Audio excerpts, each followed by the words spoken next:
দুনিয়াতে এখনকার দিনে অতিরিক্ত ভালো মানুষ, অতিরিক্ত নরম মনের মানুষ হয়ে থাকাটাই আসলেই একটা বড়সড় লস প্রজেক্ট। আপনারা এখন হয়তো ভাবছেন কিভাবে, চলুন এই ভিডিওতে আপনাদেরকে একটু বুঝিয়ে দেওয়ার চেষ্টা করি। তো দর্শকগণ, আমি আপনাদের যেটা বলছিলাম, এখনকার দিনে দুনিয়াতে অতিরিক্ত ভালো মানুষ, অতিরিক্ত নরম মনের মানুষ হয়ে থাকাটাই একটা খুব বড়সড় লস প্রজেক্ট। আপনারা যদি একটু খেয়াল করেন তাহলেই দেখবেন ভালো এবং নরম মনের মানুষকেই সবাই পেয়ে বসে। ওই যে কথায় আছে না, টেক ফর গ্রান্টেড, সেই টেক ফর গ্রান্টেড হিসাবে নেয়। ভালো এবং নরম মনের মানুষকে সবাই দেখবেন ভেঙে খাচ্ছে, দেখবেন ব্যবহার করছে এবং দেখবেন সস্তা ভাবছে। যতদিন আপনি কারো বাজে ব্যবহারের বিপরীতে তার মুখের উপর উচিত জবাব, তার যেটা প্রাপ্য সেটা দিতে শিখবেন না, ততদিন মানুষ আপনাকে অপমান করেই যাবে।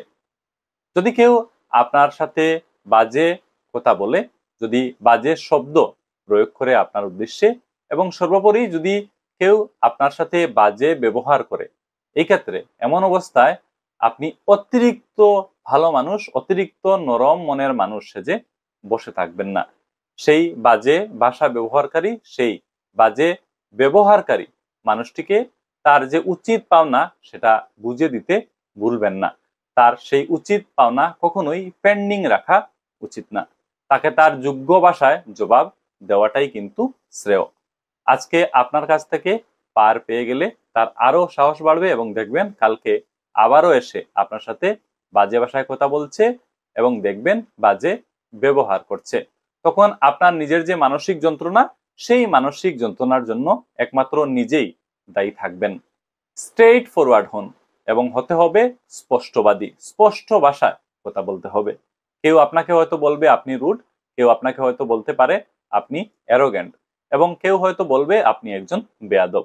বলুক না, মাঝে মাঝে নিজের আত্মসম্মান, নিজের সেলফ রেসপেক্ট বজায় রাখতে একটু রুড, একটু অ্যারোগ্যান্ট হতেই হয়।